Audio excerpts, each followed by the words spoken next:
Road number 12 Banjara హిల్స్లో 2 లక్షల రూపాయలు గజం దొరికే జాగా ఆడ బంజారా భవన్ టెంకాయ కొట్టి ఇవాళ 100 కోట్ల రూపాయలతో బంజారా భవన్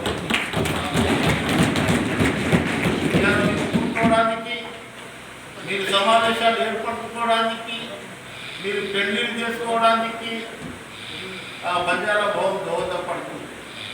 ఇవాళ మా రామచంద్ర నాయక్ గుర్తుండు, ఆ రోజు మార్కెట్ కమిటీలో చైర్మన్లకు రిజర్వేషన్ లేదు. నేనన్నా వ్యవసాయం ఎవరు చేస్తారన్నా, ఇవాళ ఇక్కడ తాండలలో జైరాబాద్లో చెరుకు ఎవరు పండిస్తారు,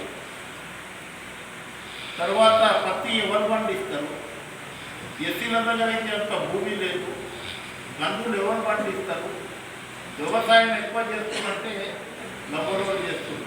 అందుగురించే వారికి మార్కెట్ కమిటీ చైర్మన్గా రిజర్వేషన్ కల్పించాలని ముఖ్యమంత్రి దృష్టికి తీసుకుపోయి రిజర్వేషన్లు కల్పించిన ఘనత ఈ రామచంద్ర నాయక్.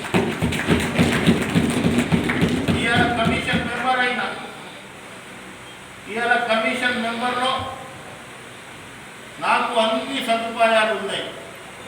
2 అటెండర్లు, ఒక కంప్యూటర్ ఆపరేటరు నా చేతి కింద, ఒక పిఏ, 3 లక్షల జీతం. నేను హాయిగా ఉండవచ్చు. నేను ఎందుకు సంగారెడ్డి రావాలి, ఎందుకు 23 జిల్లాలు 30 జిల్లాలు ఎందుకు తిరగాలి, మిమ్మల్ని ఏకతాటి ఎందుకు చేయాలని ఉద్దేశంతో ఇవాళ రావడం జరిగింది. అందులో భాగంగా సంగారెడ్డిలో ఇవాళ మనం చిన్న సమావేశం కావచ్చు. రామచంద్ర కన్నా వస్తారు, చాలా తక్కువ మంది వస్తారు అన్నారు. 5 మంది పాండవులు తరఫున కొంతమంది కౌరవులు.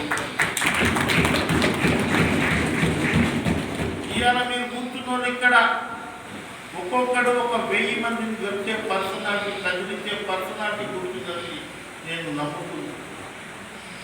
రేపు తాండలలో మీరు కమిటీ వేయాలి, మండల కమిటీ వేయాలి, తర్వాత జిల్లా కమిటీ మీరే వేసుకోవాలి.